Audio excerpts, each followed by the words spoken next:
What's the biggest nah, I'm out moment you've had on a date? She drove through a red light going 50 miles per hour in total 2 cars. Almost killed me. He said he was a bartender. We went to his apartment, he said he'd make me a drink. Then he put my drink in a different style glass than his. I asked to add something to it, I took a single sip, noticed he was watching me very intensely, I told him, try this, it's so good. He didn't swallow. I laughed. She showed me 2 pictures of exes and asked where I would rank myself with them. Prior to the date he told me he had a son. During the date he casually mentioned he actually has 3 children but 2 don't count because their mom is a bitch. ETA, some of y'all are doing some mental gymnastics to excuse this man, he meant what he said. I asked him to elaborate and he doubled down. Attempted to rekindle a relationship because we bumped into each other at a happy hour, and had a fun conversation and thought perhaps things ended prematurely. She was game for grabbing dinner, and even suggested a good Italian place that she had been wanting to try. Done. Reservation booked, time set, the day of our date arrived. We were supposed to meet there separately but mid-morning she texted asking if she could get picked up. Sure. No problem, she texted again.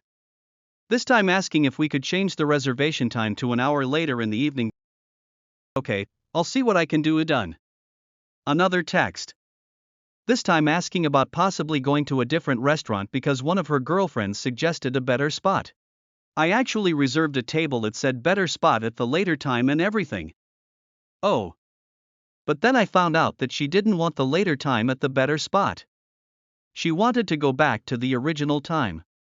I forget exactly what my text message said at this point, but it was something along the line of, I'm sorry to do this but I'm just not hungry anymore.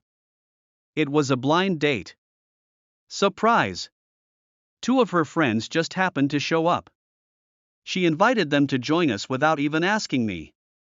They pretty much ignored me and ordered the most expensive items on the menu, including drinks. Every time I tried to join in the conversation, I was rudely dismissed. I realized pretty fast that I was being scammed. They barely paid attention when I finished my meal and excused myself to go to the restroom. I went to the bar and had the bartender call my server over. I was a regular there, so they knew me. I told her what was up, and I wanted to pay my share of the check. I tipped her generously since I knew my date was probably going to screw her over. I warned my server that they might try to run out on the bill when they figured out I wasn't a sucker. I left and met some friends at a bar I knew they would be at. We had a good laugh about it. A few days later, I stopped back in the restaurant for lunch. The bartender told me I was right. He said it took them a while to catch on that I'd left. They did try to dine and dash and got caught. The manager threatened to call the cops. They ran up a huge tab because they had several drinks each as well. One of the girls had to have her dad come down and pay the bill. We went to a movie and as we got up she threw the popcorn on the floor. Flipped the bag and gave it a good shake. I said that wasn't nice and she said they have people to clean up. I wish I had said something else but I sorta just went on autopilot until I dropped her off. I was on a first date with a young Mormon lady, we were in our mid-20s. She was telling me a little bit about her beliefs, about the 7 stages of heaven and how most people can get to at least the first level of heaven. Then she started talking about sin, and how you can see deeper sins in the color of people's skin. That darker-skinned people have more inherent sin, so cannot go to heaven. But, if they repent their sins, their skin will become pure and white, and then they can at least enter. As she was explaining this to me, her speech got slower and slower. You see, I'm Latino. Needless to say, we didn't make it to the first base of heaving. First date, we drove past a cemetery and she said they are beautiful. I said, yeah, my father is buried in that one. She said, do you mind if we stop and visit his grave? This woman was stunningly beautiful, but a little quirky. I fumbled over my words for a few moments and reluctantly said I guess so. I was weirded out, but curious where it could possibly go from there. This was within the first hour of the date. We are standing there and she pulls me close, I feel her breath on my neck. I am still wondering if someone is about to taste me and steal my organs. All of a sudden she says let's take a picture to remember this moment. It was weird, but we move on. The next day she posted pictures all over social media of us with my father's headstone. It was super creepy. I called and messaged her to please take it down. I felt so violated. She did not understand my reaction, and truthfully, neither did I. I just got an ick about her. He asked me to go to a movie, then pulled up in Crocs and PJs. Said we were gonna go to his house instead of the movie theater. Then proceeded to tell me he doesn't actually have his driver's license. When he asked me if I thought he smelled nice, I politely said yes, and he reached into his leather jacket and brought out a little sample atomizer of Ferrari cologne.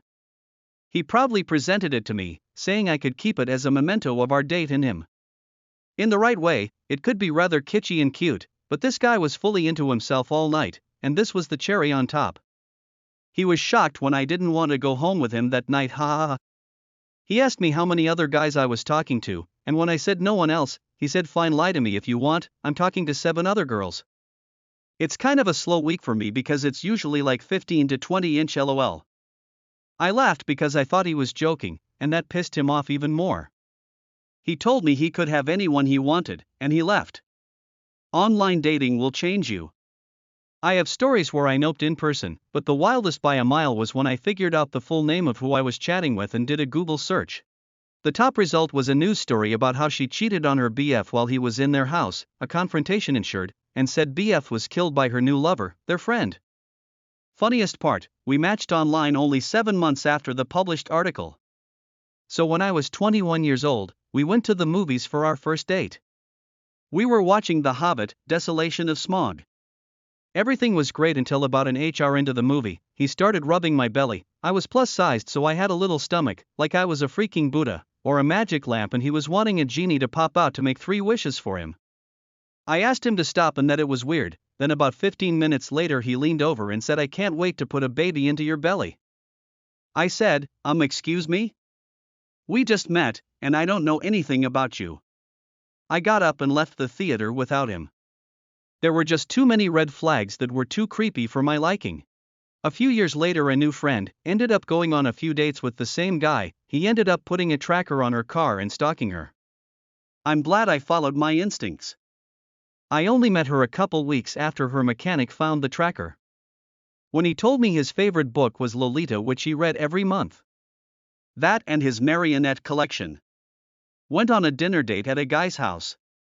He surprised me and had invited his parents over, and that was awkward enough.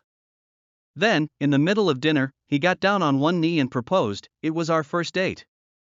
I just got up and walked out. Thank God I had driven there. At that point, I would have walked home if I had to, though. Definitely the time a guy took me to see some Silence of the Lambs sequel, was that a thing, and laughed through all the disturbing parts.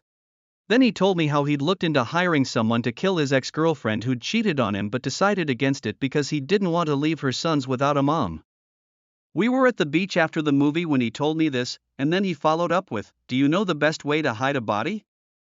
You go out as far as you can at low tide and dig a hole, so that way, when the tide comes back in, sand keeps getting pushed on top of the body.